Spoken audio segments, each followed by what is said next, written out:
Hello, my darlings. Okay, so today we're going to look at some properties of integrals. We're going to start with a simple basic problem before we get into the new properties that are going to manipulate this a little more. So what we have here is a graph of f of x, and it consists entirely of line segments and a semicircle, which is between -6 and 0, and it's on the closed interval from -8 to 13. Okay, so that's the graph we have. Now what we're going to do is we're going to evaluate some of these integrals. So the first one, definite integral, is the integral from 0 to 7. Now that shape that the curve makes with the x-axis is a trapezoid. So the area formula of a trapezoid is 1/2 times the height. Now the height is here, which is a height of 4, times the sum of the bases. Now the bottom base goes 1, 2, 3, 4, 5, 6, 7, plus, now the parallel base has a length of 1, 2, 3. So that's going to give us 1/2 times 4 is 2, 7 plus 3 is 10. This value is 20. Okay, next integral. That's the integral from 0 to 13. Now we've already found the area from 0 to 7. That was 20. Plus, now we need to find the area from 7 to 13. And that's another trapezoid. Now here's the problem. It's below the x-axis, which means I'm going to erase this addition sign, because if it's below the x-axis, we need to have negative area. Remember, an integral assigned area. So we put a subtraction sign. Area of a trapezoid is 1/2. The height, this is going down 1, 2, 3, times the sum of the bases. From 7 to 13, 1, 2, 3, 4, 5, 6. That's a base of 6. Plus the parallel base is also 3. So we have 20 minus 3/2 times 9. That's 20 minus 27/2. That's going to give us 13/2 or 6.5. Either one is okay. Yes, it is okay to break both of these trapezoids up into 2 triangles and a rectangle and find the area that way. If it's easier for you, that's fine. Not a problem. C, the integral from -6 to 0. Now that's our semicircle, but also it's below the x-axis. So since we're below the x-axis here, we have to have negative area, and the area of a semicircle is 1/2 pi r squared, and the radius on this circle is 1, 2, 3, so we have 3 squared. So this is -9 pi over 2. Great. Now we want the integral from 3 to 3. So if we start at 3 and we end at 3, we didn't move anywhere, we have no area, and we get 0. Yay! Same picture, just new problems, okay? So now we have the integral from 7 to 0. Now when you're on a number line, we go from left to right. 7 is to the right of 0, so we need to reverse this order from 0 to 7, but if we reverse the order, we need to negate. So this is the negation of the integral from 0 to 7 of f of x dx. We can't go from 0 to 7, so this is actually going to be one of the new properties, which we'll talk about in a minute. Okay, from 0 to 7, that's that trapezoid that we found the area of in part A, only we're negating it this time so that it's -20.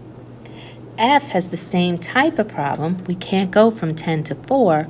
We need to negate this and go from 4 to 10 of f of x dx.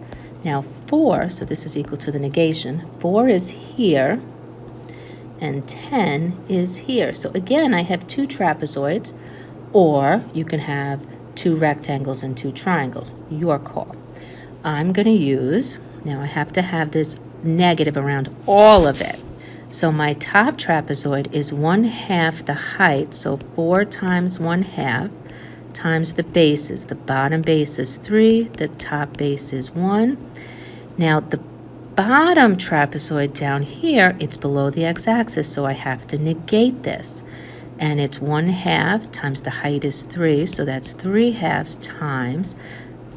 This base here is 3, plus this base here is 2, So now I've got the negation of 2 times 4 minus 3/2 times 5, which is going to give me the negation of 8 minus 15/2, which is the negation of 16/2 minus 15/2, which is negative 1/2. All right.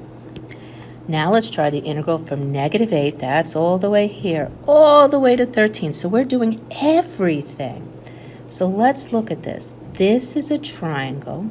1/2, the base is 2, the height is 4, so that area is going to be 4. 4. Now instead of adding the area here for the semicircle, we'd have to subtract it, right? And we already did that in part C, so I'm going to subtract the 9 pi over 2. Then we're going to add the area on this trapezoid from 0 to 7, which we did in part A, which is 20. And then we have to subtract the area of this one below, and we're subtracting because it's below the x-axis. So we're subtracting, and we did that one from 7 to 13. Did we not do it? We did it as part of a problem. We did it as part of B, right? We did that area right here, and we found that was negative 27/2. So now a little bit of work here. We're going to have 24 minus 9 pi over 2 minus 27 over 2. That's going to be 21 over 2 minus 9 pi over 2, or 21 minus 9 pi all over 2, whichever way you prefer to write it. Okay, so now we want to find f prime of negative 6.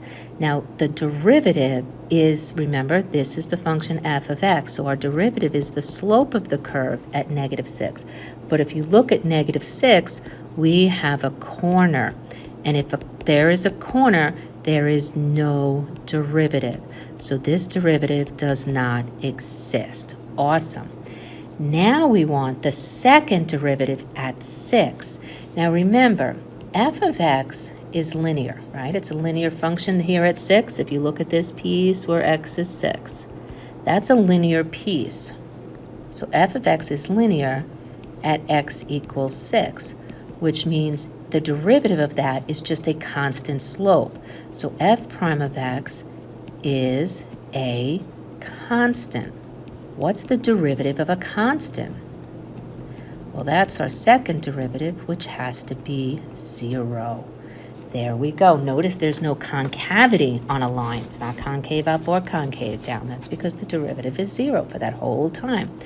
Now, an average rate of change of f from 0 to 5. We want to find f of 5 minus f of 0 over 5 minus 0. Now, if we look at the graph, f of 5 is 4.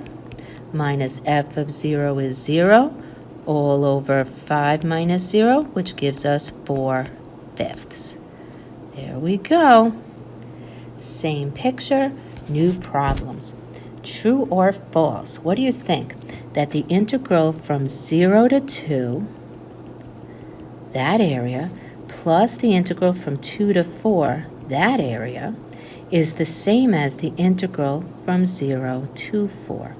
If we take this area and we add this area, we do get the same area here. So yes, this is a true statement, and this is going to lead into one of our properties that we're going to look at in a minute. One last question on this problem. Over which values of x is f of x not differentiable? It is not differentiable when you have corners or cusps, right? Or when the function doesn't exist. So that's going to happen at a lot of points on this.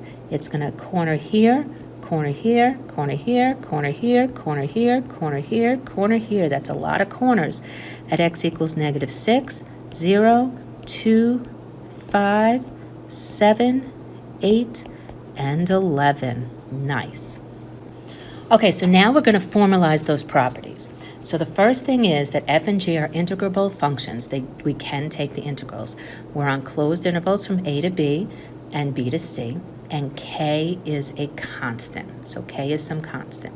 Then the zero rule tells us if we do the integral from a to the same number of a of f of x dx, that's zero. We saw that on the graph that if we do the integral from 3 to 3, we had no area under the curve, right? There was no area under the curve to measure. It's zero. The next one is the order of integration rule, and we talked about that in the previous problem also. The integral from a to b of f of x dx is the same as the negation of the integral from b to a of f of x dx. So we can reverse the order of the limits as long as we negate it.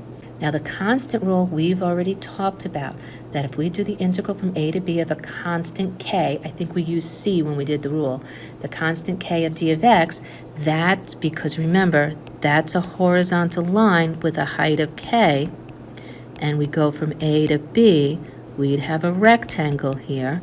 Base would be a minus b times the height k. Remember that rule? When k is a constant, that's that integral. Now there is a constant multiple rule, which says that if we have a constant times f of x, we can factor that outside the integral. That's nice and handy sometimes. A special case of that is when you have a negative in front of the f of x, you can factor the negative outside of the integral, and it makes it easier to simplify. So the sum rule says if I do the integral from a to b of f of x dx plus the integral from a to b of g of x dx, that's the same as the integral from a to b of f of x plus g of x. So you take the integral of each part, okay? And it works the same way for subtraction. So if I have the integral of a difference, we take the difference of the integrals. The integral from a to b of f of x, don't forget your dx, minus the integral from a to b of g of x dx. Awesome. Now, there is something called the domination rule, which says that if g of x is always greater than or equal to f of x on the closed interval from a to b, then it makes sense that the area under the curve g of x is going to be always greater than or equal to the area under the curve of f of x. So the integral from a to b of g of x dx is greater than or equal to the integral from a to b of f of x dx. Now there's a special case of that. If f of x is always positive, then the integral from a to b of f of x dx is always positive or zero. Okay? Next one is the max-min inequality. And we don't use this very often, but it's nice to know that an integral has an upper bound and a lower bound. Okay? So if we let max f and min f be the maximum and minimum values of f, then that minimum value times the length of the interval, b minus a, would be a lower bound for the value of the integral. It's not going to get any smaller than that. And if we take the maximum value of f and multiply by the length of the interval, b minus a, that's going to be an upper bound for the value of an integral. And all values of the integral for any a and b will be any x value will be in between those two, okay? Then comes the interval addition rule, and we saw that a few minutes ago in the true-false question. This, if you go back to that true-false, remember we said the integral from 0 to 2 of f of x plus the integral from 2 to 4. Notice these are the same number. It kind of links them together. The integral from 2 to 4 gives us the integral from 0 to 4 of f of x dx. So this interval addition rule says if I have the integral from a to b of f of x dx plus the integral from b to c of f of x dx, that's the same as the integral from a to c of f of x dx.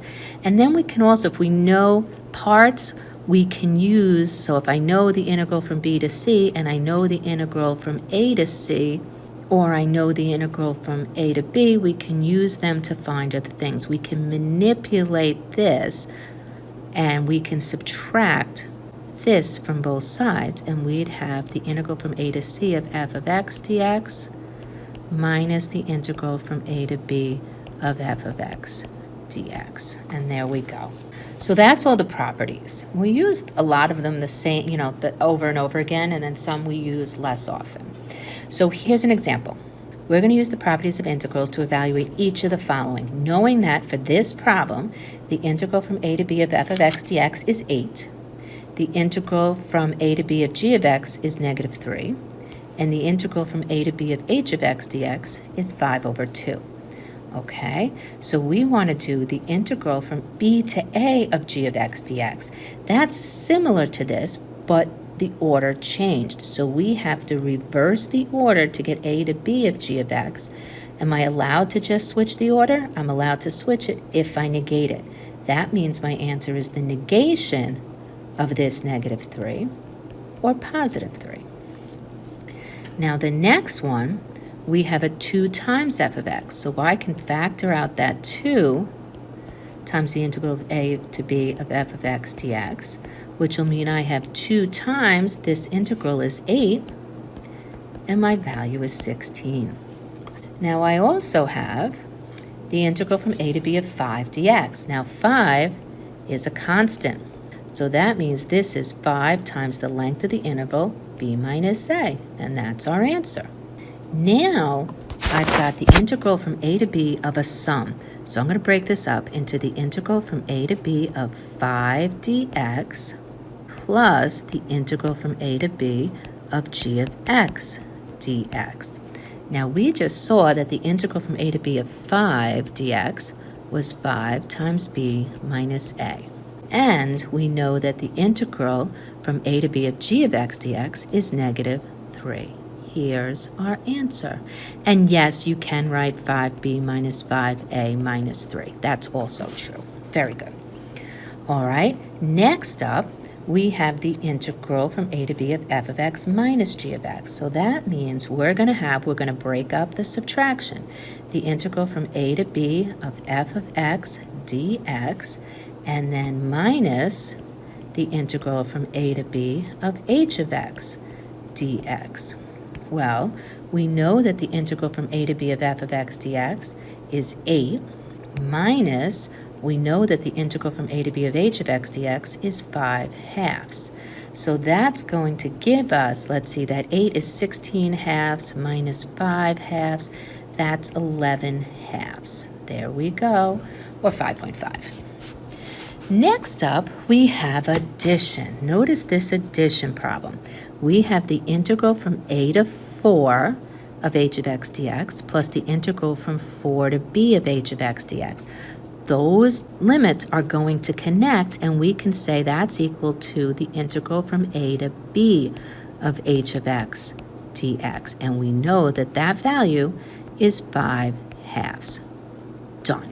Okay, here's another problem. If we know that the integral from 1 to 5 of 3 times f of x plus 4 dx equals 34, we want to find this integral from 1 to 5 of f of x dx. All right, so I'm going to start with what I know, and this is an involved integrand, so we're going to break it up a little bit. Now I can factor out the 3 because it's a constant, so that becomes 3 times the integral from 1 to 5 of f of x dx plus the integral from 1 to 5 of 4 dx, and we know that's supposed to equal 34. Now we have the 3. Do we know what the integral from 1 to 5 of f of x dx is? No, that's actually what I'm looking for. So we're going to be solving for this pink integral. But I do know that the integral from 1 to 5 of 4 dx is 4 times 5 minus 1, and this is all going to be 34. So now I have 3 times our integral. Now 5 minus 1 is 4, and 4 times 4 is 16, and that equals 34. So if I subtract 16 from both sides, now I'm going to have 3 times our integral equals 34 minus 16 is 18. Now if I divide both sides by 3, the integral from 1 to 5 of f of x dx equals 18 divided by 3 is 6, and we have the integral by ourselves. We're done. Two more properties here. I want you to think about an even function. So an even function is a function that's symmetric with respect to the y-axis. So I'm just going to draw an arbitrary even function, right? And if I know that the integral from 0 to 3 here, that this is 8, okay? That's 0, that's 3. This is negative 3.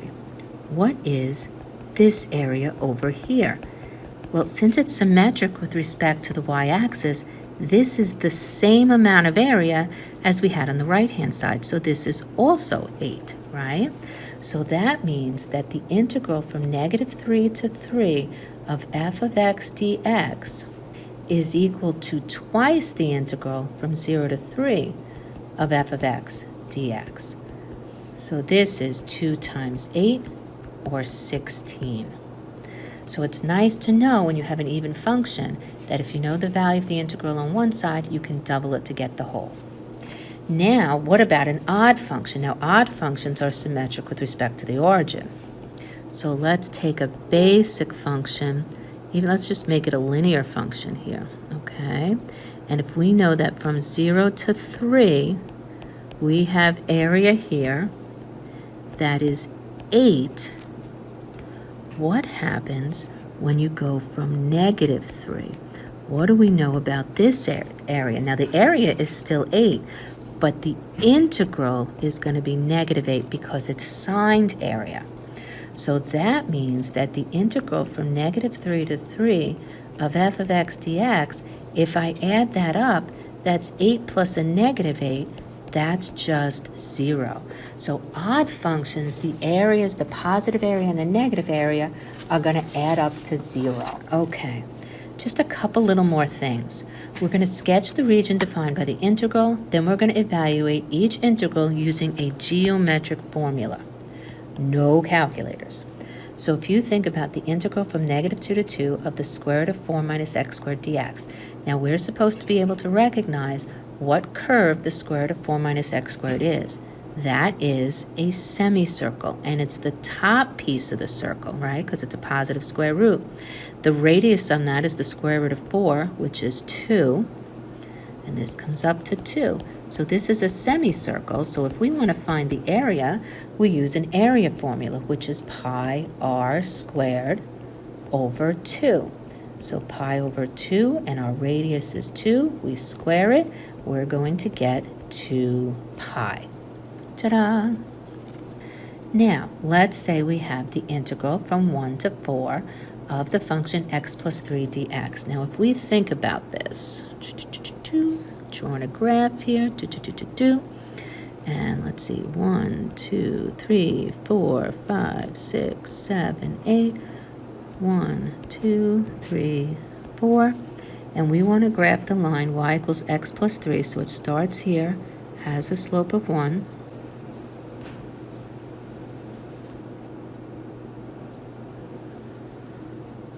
and we're going from 1 to 4, and in there we have a trapezoid.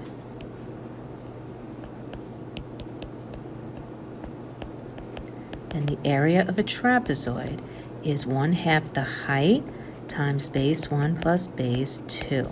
So in this case, we have 1/2 times the height, which is really this section here, 4 minus 1, which is 3, times our bases we're going to find by doing the function value at 1 plus the function value at 4. So this is 3/2 times f of 1 would be 1 plus 3, which is 4. F of 4 would be 4 plus 3, which is 7.